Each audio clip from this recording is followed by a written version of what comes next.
Di tahap ini, ibu merasa syok dan kesulitan mempercayai realita bahwa suami selingkuh, apalagi menerimanya.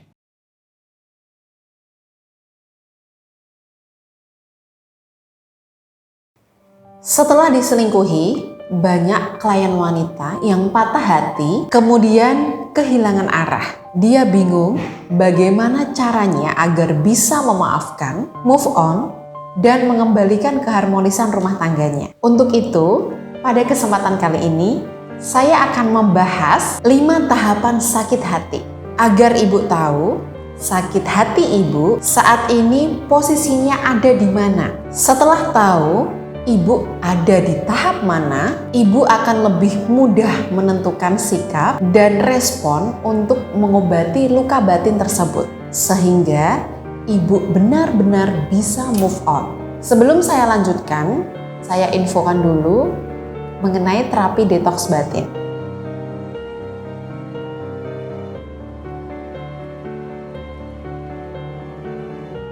Bagaimana cara memaafkan suami yang berselingkuh? Apapun kesalahan suami ibu, bahkan jika dia berselingkuh, ibu wajib memaafkan suami. Karena menyimpan amarah dan dendam bisa membuat ruang batin penuh. Ruang batin jika penuh, emosi-emosi negatif itu akan mengkristal dan menjadi penyakit. Klien saya ada yang kena vertigo, mah, jantung, hingga kanker. Karena kelamaan menyimpan luka batin. Jika ibu kesulitan memaafkan suami karena masih teringat kesalahannya, saya sarankan ikuti terapi detoks batin. Dalam terapi detoks batin, ibu akan mendapatkan 3 hal. Pertama, rekaman seminar online. Ibu akan mendapatkan bimbingan dari saya secara langsung mengenai cara memaafkan suami dan melepaskan dendam. Rekaman seminar online ini berdurasi kurang lebih 3 jam yang bisa ibu tonton berulang-ulang agar hasilnya ibu bisa lebih cepat move on dari rasa sakit hati yang diakibatkan suami. Kedua, ibu akan mendapatkan audio meditasi, ikhlas dan lapang hati khusus untuk membantu menyembuhkan luka batinnya yang disebabkan karena masalah rumah tangga.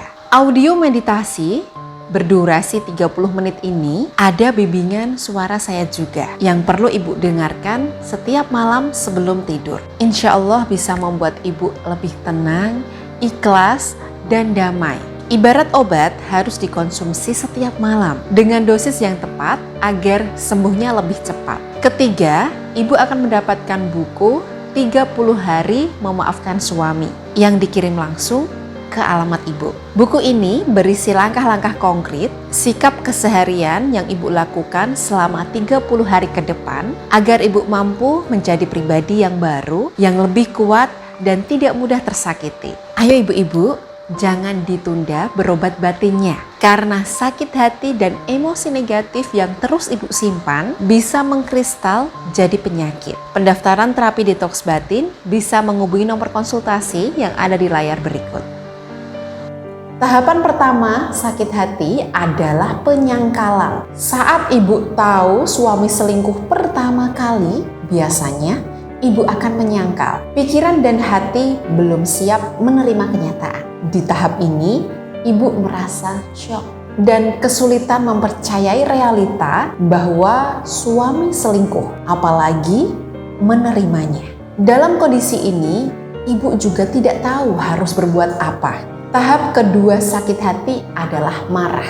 Ibu mulai sadar bahwa penyangkalan ibu ternyata tidak berguna. Ibu terpaksa menerima realita meski sakit hati. Emosi ibu mulai naik turun tidak karuan. Sederhananya, ibu dalam mode senggol bacot. Apapun hal yang di dekat ibu membuat ibu merasa sensitif dan memicu rasa marah ibu.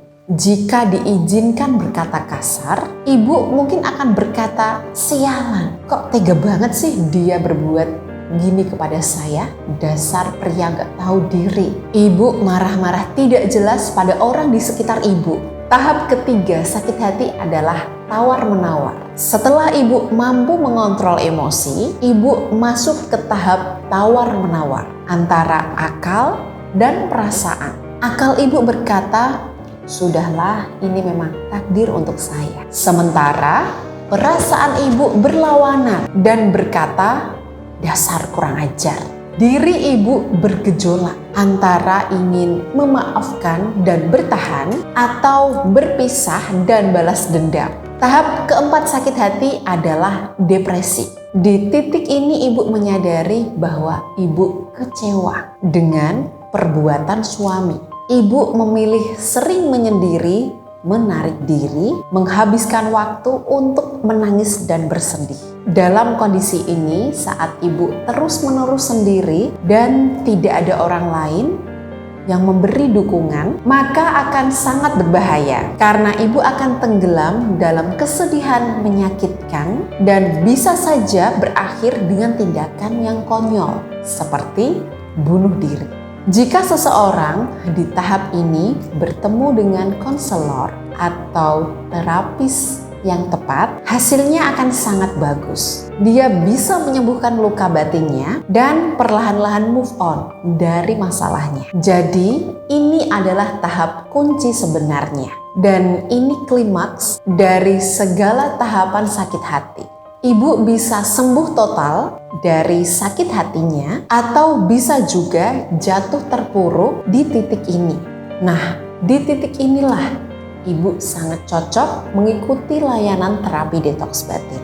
Tahap kelima sakit hati adalah penerimaan. Di tahap terakhir ini, ibu sudah bisa menerima kenyataan. Langkah ibu sudah tidak lagi berat. Bisa dikatakan ibu sudah move on dan sembuh dari sakit hati. Ibu bisa menerima semua masalah itu. Ibu mampu berdamai dengan diri dan mampu melepaskan semua sakit hati yang tadinya mengikat diri ibu.